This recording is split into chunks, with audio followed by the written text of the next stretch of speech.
Welcome back to another episode of the Daily Flip podcast. I'm your host, Alex, and today we're going to be flipping through some of the top stories, including two that talk about the wellness culture, what it actually has done, what has it influenced, and also what are the repercussions of it, especially now that some of the wellness culture folks are actually going to be part of the next administration.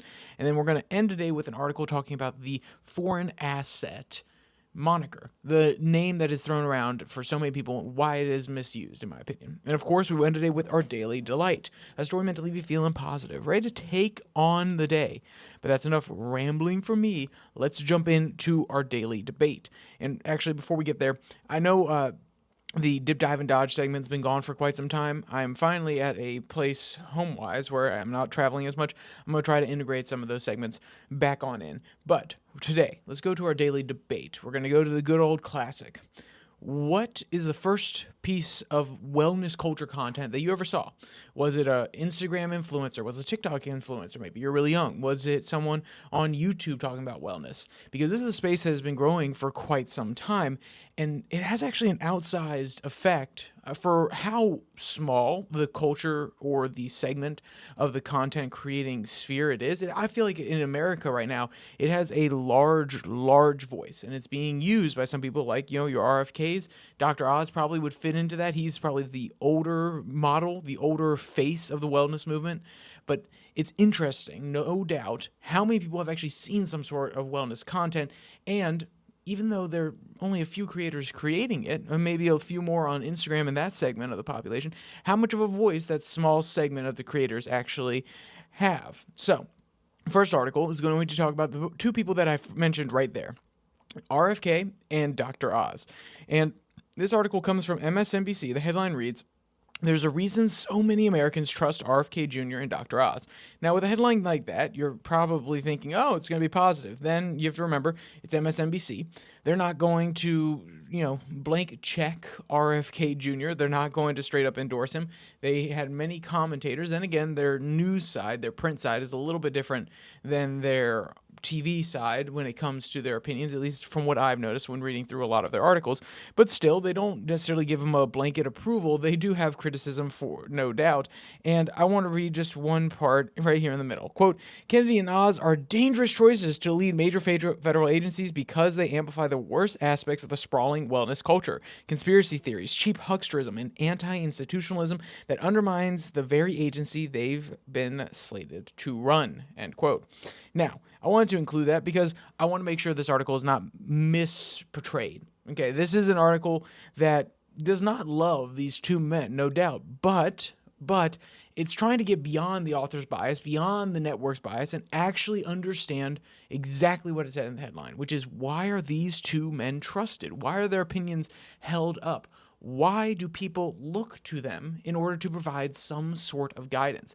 It's a question that is essential to answer, in my opinion, because one, I want to analyze why the wellness space has such loud voices, even though there are only a few of them, why it has such outsized control, but also I want an analysis of why the wellness space in general has taken off, why it has been able to captivate so many people's minds. Maybe that's because people look around them and they see obese people everywhere. Maybe people look around them and they see more disease. Maybe they look around them and they see more people popping pills, more people that they know on some sort of medication. Maybe this, maybe that, maybe that. There are a whole bunch of other things. And I think any of those, along with plenty of other things, with the rate of depression among this generation, the rate of anxiety among this depression, the rate of ADHD crutchism that is used within this generation. That's probably the best way to put it, where they lean on their ADHD as a crutch and they say, oh, well, I can't do this in my ADHD. Oh, sorry, this is a problem because of my ADHD. Now, you can make jokes about it, don't get me wrong,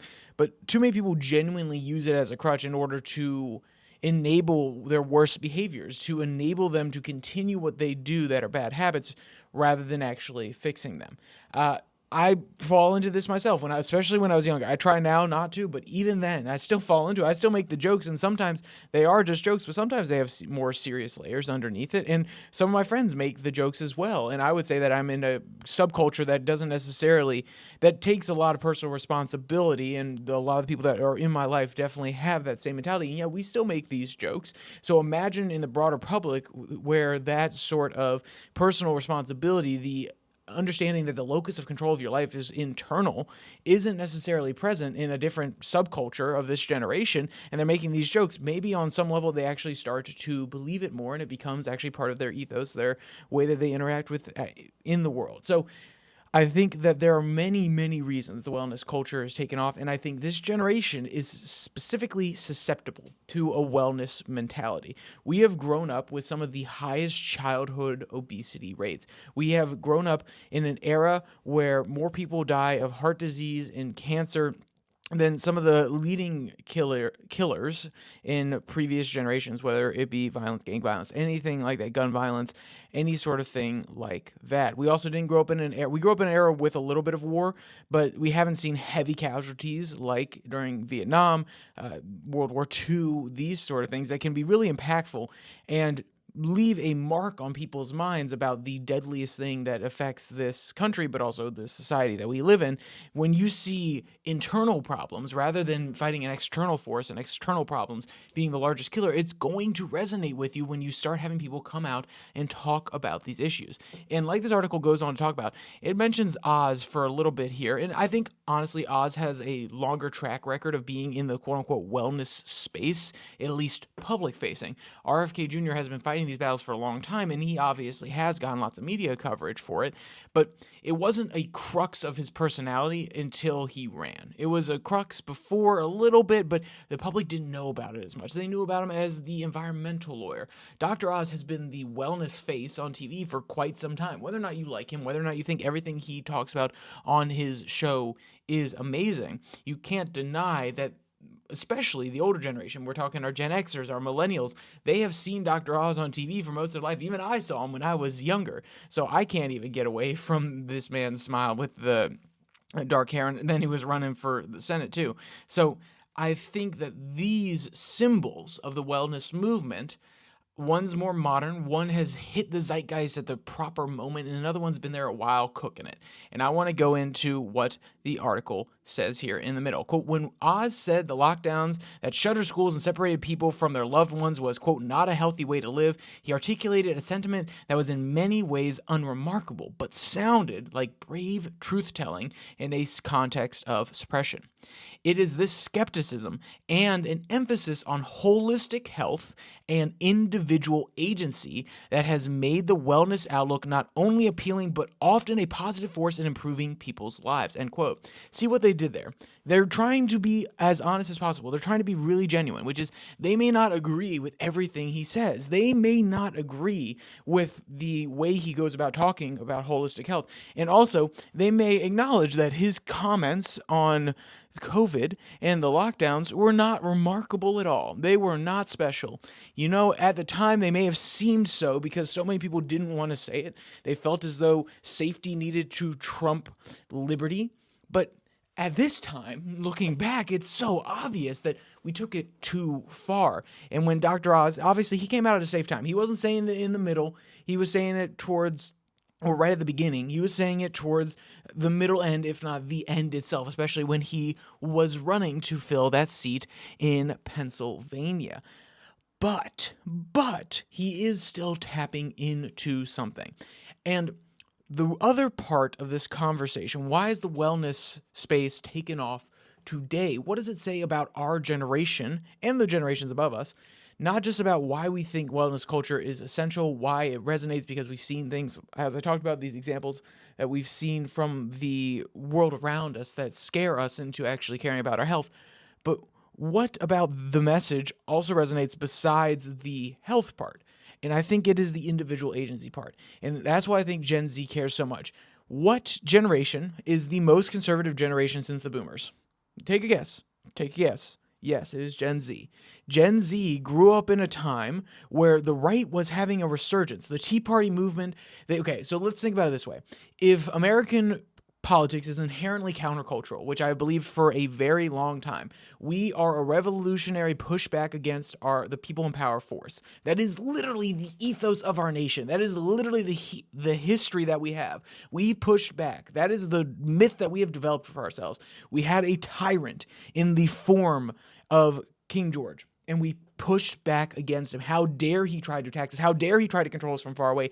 How dare he tell us how to live? How dare he tell the American people how they're going to go about feeding their own families, how they're going to go about enriching themselves, how they are going to go about living, period, full stop.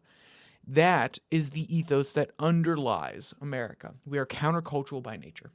So we grew up in a time where there's, at least my generation, I was born in 2000. So from 2000 onward, we grew up with two things that were really formative in our young years. We grew up with the war in Iraq. We grew up with the endless war under the Bush administration, and we grew up underneath Obama going into our teenage years. Now, of course, Occupy Wall Street is another big one, and honestly, I think it is the most important movement within this entire generation, and I will do things about that in the future. I've already talked about this multiple times. It's not, I'm not saying anything new there, but you can see the ripple effects across both the Republican side of the aisle and the Democratic side of the aisle. The populism wave is not solely, but really, really powered by the Wall Street movement. But that's besides the point. If we're to look at the culture that was abiding, what is this generation mainly? Hey, let's get out of foreign wars. Let's get out of foreign involvement. That's the 2000 through 2008 sentiment of being so involved overseas in so many wars, projecting our power out there. And the second half is the 8 years of solid democratic control. As most of these people are coming out of their teenage years, they're coming to about 16 years old. The people who have solidified and made a coherent-ish worldview by that point are probably going to stick and stay relatively conservative. Then you see the shift where Donald Trump comes out. Anybody from 16 onward, and maybe a little bit younger, is going to be countercultural against Donald Trump. It only makes sense. And then you have this generation that is just now finishing college in the time of Joe Biden, which I think will harden another in the opposite direction. But the point I was trying to get to before I got into the generational breakdown is that the right has had a resurgence during most of these years, whether it be the Tea Party movement in 2012, whether it be the reformation of the anti-war right coming out of 2018, 2019, or it has been the Donald Trump revolution of conservatism that appeals to many male values. But one thing that has collided with all of these has been personal agency. And the message from conservatives have always been small government. It has always been that it should be you and your individual family that are the unit that matters within a society. But what has coalesced during that time is a worldview on the left that inherently strips people of their agency. Now, this has been an underlying philosophy of the left for a while, but it's been to the fringes. It hasn't made it into the mainstream liberal/libertine philosophy of let each do their own because the individual is the best to determine what is good for them. That is still, even if you don't necessarily agree with it, that is still a message of self-dependence. That is still a message of individual agency. Now, as the fringe of the Liberal Party came into the center and they started to shift over to window a little bit, the conversation didn't become, hey, we just need to give people a leg up with welfare every once in a while so they can get their feet back underneath them. The conversation became, no, the government has to support them because these people have been suppressed. They have been pushed down upon. Their life will never be successful because they have been placed in a position by the system that does not enable them, and we have to be the ones to pull them up. They can't pull them up themselves with a little bit of assistance from us. We have to be the ones to pull them up. And the message of individual agency slipped from the left.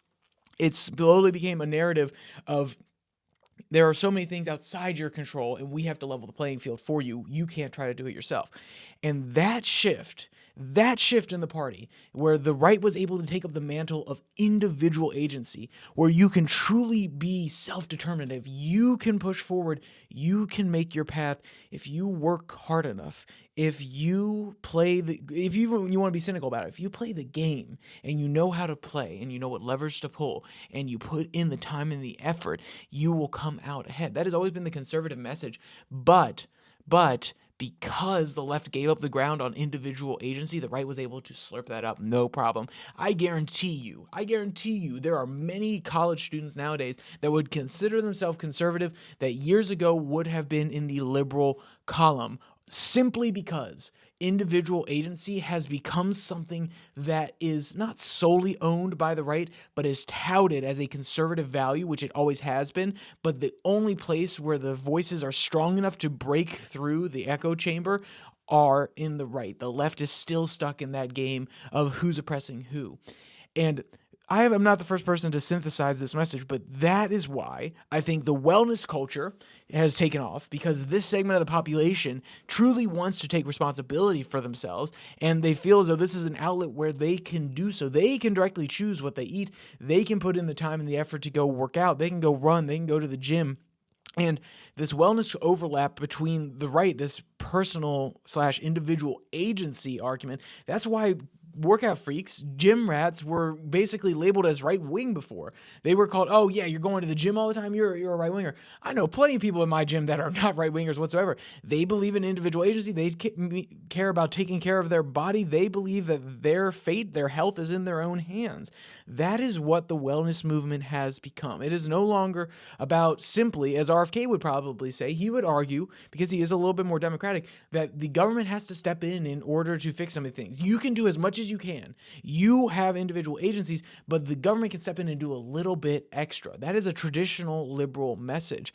But the Dr. Oz's of it, and even he, I would say, has a traditional liberal message. But the ultra wellness space it is solely up to you. Guess what? You don't have enough money to buy that carbonate-free food. You don't have the money to buy the most organic thing ever. Guess what? Work it harder. Make sure you get that money behind you. Then you'll be able to afford X, Y, Z. Or hey, you really grind it out. You have 2 different side hustles on top of your gym routine. You got to keep on working. You got to press yourself physically and mentally in order to get better, in order to improve. Those sort of things, those messages, while they are, like I said, they're peddled by a small amount of people, they resonate because they are basically saying, I don't trust anybody to fix your stuff but you, because guess what? You got the power. It is basically a motivational speech every single time you watch one of Goggins things. He's saying, no, hey, you're weak. You're weak. And guess what? The only one who can change if you're weak or not is you. Get stronger. Get mentally stronger. Get physically stronger. So on and so forth. And some people they feel disenfranchised by that. They hate the hearing that they're weak. And other people are driven and pushed by that. They hear that and they say, nah, I'm not weak. Excuse you. Get out of here with that. And I think that is beautiful, in my opinion, that true, because I think you could, if you throw me back in the 80s, I'd probably be a middle-of-the-road liberal. I'll be honest with you. I'd probably be a middle-of-the-road liberal, if not a centrist heart, no doubt, period, full stop. But with the realignment, there is a whole bunch of people out there who would have been in the exact same position and now consider themselves on the right. And when you give up personal agency as a message, when you give up that keystone, that pillar, because I would even say that's naturally American. Guess what? If you have a farm, you have a homestead out in the middle of, at the very beginning of our nation, in the middle of West Virginia, so that's the very beginning of our nation, towards the middle of our nation, out in Kansas. Ain't nobody coming to help you. Maybe you got a little community going, but you still have to go out and ask. You have to put in the work every single day. You have to determine how successful you are. That is ingrained in the American ethos, just like our rebellious nature is. And to strip your political message of that, to take away that beautiful piece of ammunition, which is you can make your destiny. That is the most empowering message to any individual. And when you strip that away and you leave that ground, that fertile ground, for just one side of the political aisle, that is going to go terribly for you, period, full stop. And let's be clear, the right does it too. The right is not just all self-determination. They say, oh, the media is biased here. This institution doesn't work the way we need it to. They play the same dumb games. Maybe everybody needs to take a little bit of inspiration from the wellness space. Maybe they really need to ask, who has the control here? Can I truly depend on big daddy government in order to solve any of my issues? Maybe it's truly up to me. and maybe putting somebody in the White House that will actually make a change. But even then, it's not going to be enough. I have to be the change I want to see. Oh my gosh, look at that. I've said it multiple times before, and I think it's applicable here. Normally, I say it in a political context. You want to be the change you want to see in the political system. But no, in this one, you want to be the change you see in your life. You can't let anybody else, you cannot pretend that anybody else is going to be able to solve your situation except you. Guess what? Oh, you feel sad. You feel depressed about your life. You are going through a really hard time. I feel for you. But also expecting anybody else to be able to get you out of that is naive, and it is only going to fail you because, no offense, while other people can be great, while there are good people out there, no one can truly understand how you're feeling, and nobody can truly service your needs better than you can, because at the end of the day, you live in your head. Nobody else does. You know what you're thinking. Nobody else does. Even when you try to portray it, you may not be able to get all of it out there. And if we really boil it down, you are the agent that controls your life. You're feeling sad, go out and do something to fix it. Sometimes I don't feel like going out. Sometimes I don't feel like doing this or the other. I absolutely hate certain things. And sometimes you just have to truly tell yourself that you don't have an option. You think that I want to run, and let's be clear, my running schedule has gone absolutely haywire over the course of multiple trips. But you know what? There are the days where I tell myself to run, it is a battle. It is 20 minutes. It is 30 minutes sometimes of me saying, hey, I need to do this. I need to get this work out of the way. You can find excuse after excuse after excuse. And sometimes you just got to tell yourself, no, we're putting in the effort. We're just going to go do it.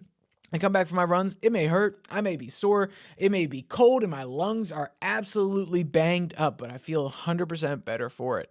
And I tell you now, sometimes just forcing yourself into a situation where you have to do something, that is what has to be done. And the mentality that gets you there is you have agency over your existence. Period, full stop.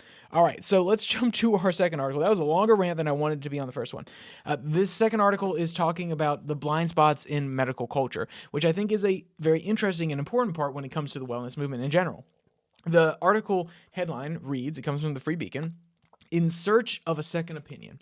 And honestly, I'm just going to summarize this one, because if you really enjoyed everything I talked about there, and I did take it off of the wellness space, but if you enjoyed the first part of that, I would go read this article for sure from the Free Beacon. The link will be in the description below, that like and subscribe button. But the point that they make, that there's one that really resonated with me on top of everything else I was reading. They make points about how the bureaucracy of science weighs things down, how people aren't learning properly anymore to actually question and explore the scientific field and to question assumptions and so on and so forth, which is fair enough. I think that is something that you can't deny is happening in many different fields.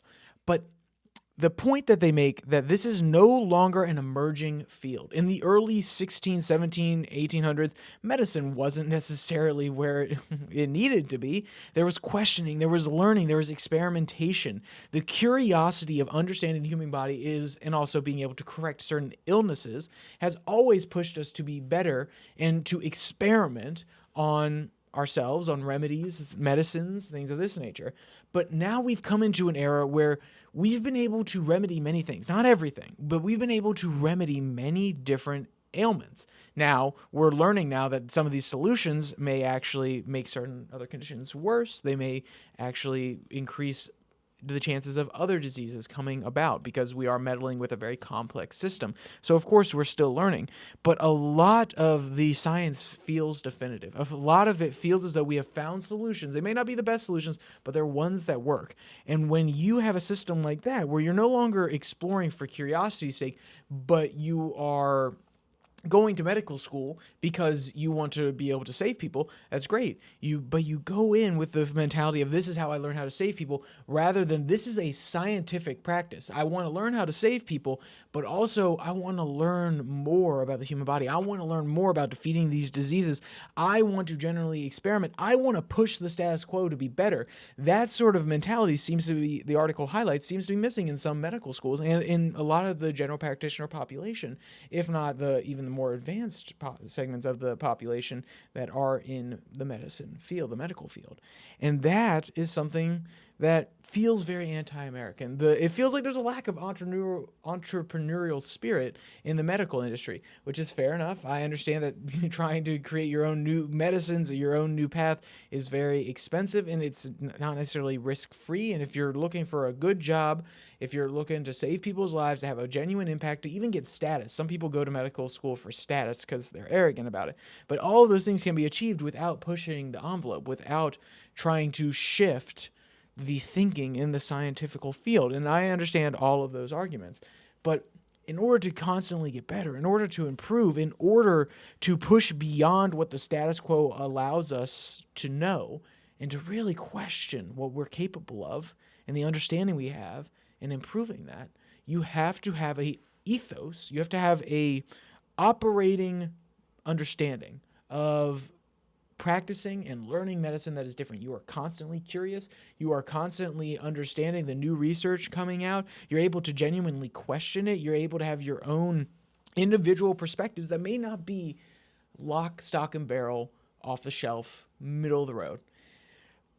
I think it's an interesting piece. I think it really talks about a lot of different things, but the most interesting part was what I just mentioned. The fact that the thought process, especially the learning process within medicine, has changed.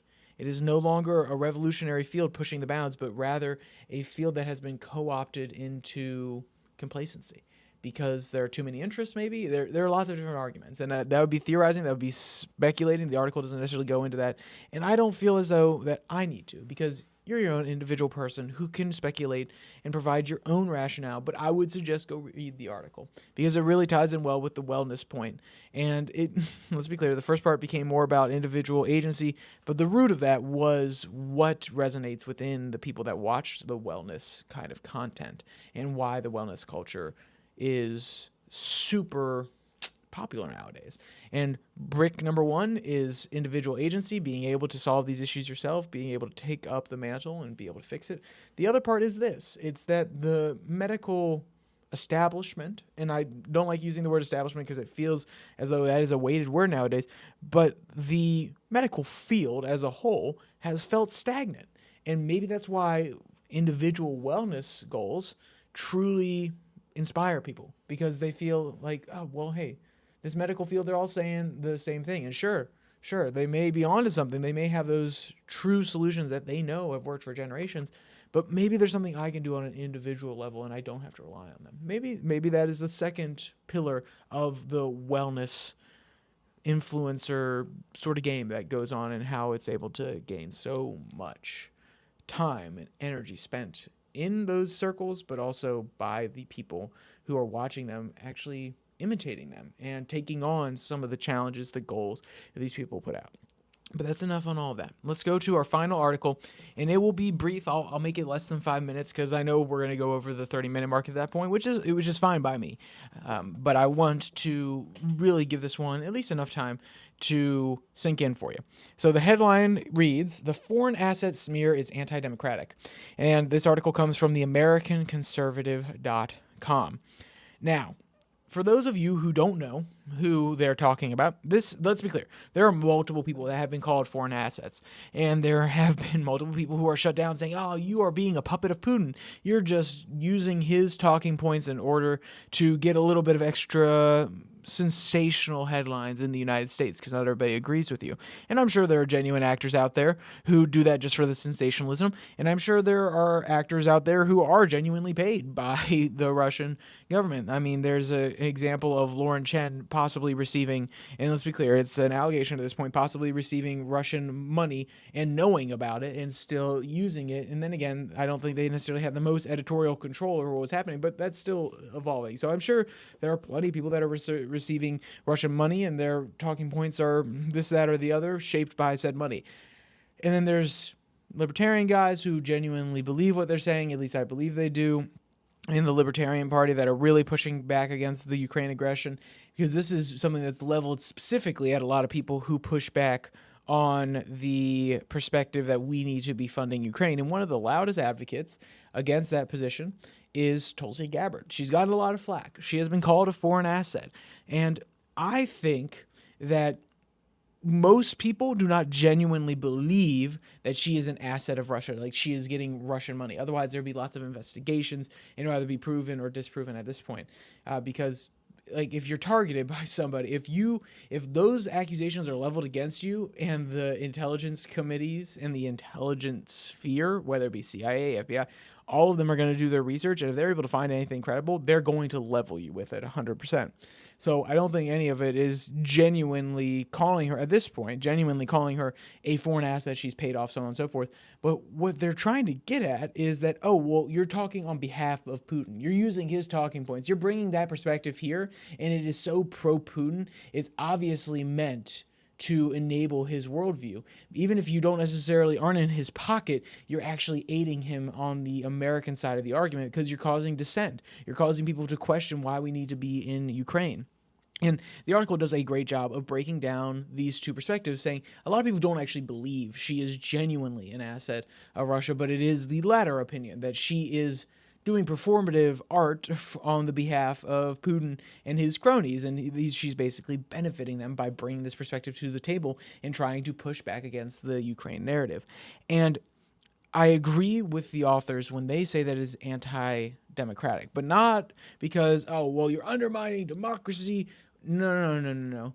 I think it's anti-democratic in the sense that we would use it here in America, which is you are eroding the fundamental pillars that undergird our representative democracy, which is you are trying to silence people. Do I actually think it's like anti-democratic in the most literal of terms? No, because in what way does it actually affect the ability for people to go out and vote and have one say, one vote? Like, come on, that's idiotic. But in the conception that we have of democracy, which is actually a representative, technically it's a republic, but it's a representative democracy, but it's basically a republic. My point being that in the conception that we have of democracy, I do agree with the author that this is actually trying to basically cancel somebody, to limit what they can say because you don't like the consequences of their message. Not that you don't like their message, sure, but it is because the consequences of their message are even more potent, which is actually making people question whether or not this is a good use of our funds, actually question the establishment. And it just happens to be in a case where they can very easily say, oh, well, she's working for Russia. She's basically Russia's Putin. That is a very potent argument for a certain segment of the population because they believe that Russia completely stole one of our elections, or at least influenced things, that Putin and Trump are the greatest, President Trump and President Putin are some of the greatest friends ever, and that they're actually allies and they have a secret thing going, whatever it may be, that a certain segment of the population truly believes that. And another segment of the population, even if they're not Democrats, believe that Putin and Russia are still the greatest geopolitical threat that we face, the old-time warheads, because they still live in the USSR days, or at least adjacent to those days for sure. So it's an extremely potent argument, and it's also a great way to get people to shut up and say, oh, they're a foreign asset, especially when she went in and visited Assad before. I mean, that is something on her record that she has multiple times said it wasn't what people thought it was, and you can go read the details from some of her interviews where she's actually talked about it. But the point being that it doesn't play well when she's already gone and tried to talk to political leaders that are not necessarily loved here in the United States, and then she's fighting against a war where we're trying to push back Russian aggression. And I think it is unfair to call it undemocratic. Sorry, I think it's fair to call it undemocratic. I think it's unfair to call her a foreign agent just because she disagrees with you, and it truly, truly is an attempt to undermine free speech. And this is how it slips. Right now it's Tulsi Gabbard, but the more they use that moniker for her, the more it is accepted that anybody who uses the talking points that she's using, which is that we actually provoked by our interference in Ukraine and possible interference in the election, trying to get them to come into NATO, vote, that to some degree we also provoked Russia into doing this. Russia has its own national agency, so to speak. It is a sovereign nation. It can act on its own. We didn't go up to it and put a gun to its head and say, you have to do this. But that doesn't mean that there weren't steps that we had taken that were going to provoke them. And if you're dealing with rational actors, which that's the assumption in most foreign policy, then if you do things to provoke people, you should expect some sort of response. And bringing up that perspective and then having it shot down, saying, oh, she's a foreign agent, and having that popularized and normalized, imagine what happens when someone brings up genuine dissent in a conversation with somebody who holds that worldview that she is indeed a foreign agent, or at least has heard this rhetoric enough. They're going to sit there and say, oh, well, now you're just being a talking head for Putin. It's basically an easy dismissal claim. It is 2 or 3 words that you can throw out there. You can put it in the air. You can say, I'm not even going to listen to you because, oh, guess what? Just like Tulsi Gabbard, who's a foreign agent, you're just talking for Putin here. It shuts down the conversation. And don't get me wrong, I'm not saying there aren't other people that do this. Everybody does this, and it is very, very unfortunate. But I do agree with these authors' points that a lot of the people that say it don't actually believe it. They just don't want to have to hear the arguments. They don't want to have to push back against it. They don't want to accept the reality, or they don't even know the reality, or they just don't care. They know the reality, and they just don't want to deal with it whatsoever. Hey, but that's enough on all that. I said I would take 5 minutes, and I went a little bit longer than that. Let's jump to our daily delight. This is a story that's supposed to leave you feeling positive, ready to take on the day. And this one comes from Woo Globe. Tiny Hunter. Kitten wanders around the house with a mouse. And this is actually a feral kitten that they're in like a little construction site. The feral kitten's hanging out. They're a British family, I believe. And this little guy's just running around with a mouse in his mouth. And for some of you who are not necessarily, how should I say? Maybe you're vegan. You don't want to see even cats hurting other animals or other animals hurting other animals. And I'm not condoning. Actually, I don't care. Cats can do what they so please, and they are on this earth to chase down mice, and we keep them around in order to do that exact job, which is to remove mice and other pests. So it's just funny to me the way this family reacts. Like, oh my gosh, like what is he doing? He's just walking around with a mouse. I'm like, guys, he's just doing what he's supposed to do. And honestly, this little guy is pretty adorable while he's munching too. So with all that said, thank you for joining me for this episode of the Daily Flip podcast. If you want to check out this podcast on Spotify, Podcast, Podvine, the links are in the description below that like and subscribe button.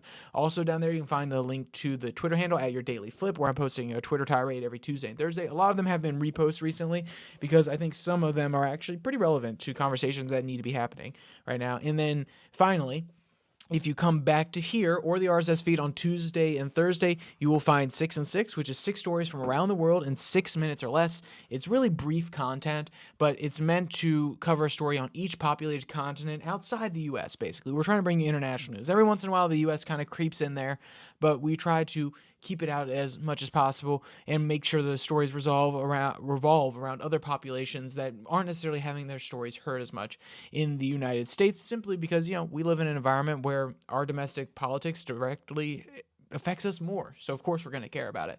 But other things that happen around the world are also going to affect us, and you can't stay oblivious to it for too long. So with all that said, thank you for joining me for this episode of the Twitter tirade. Goodness gracious. Wow, look at me. Got lost in the sauce there. Thank you for joining me for this episode. With all of that out of the way, there's only one more thing to say. Stay safe. Don't die.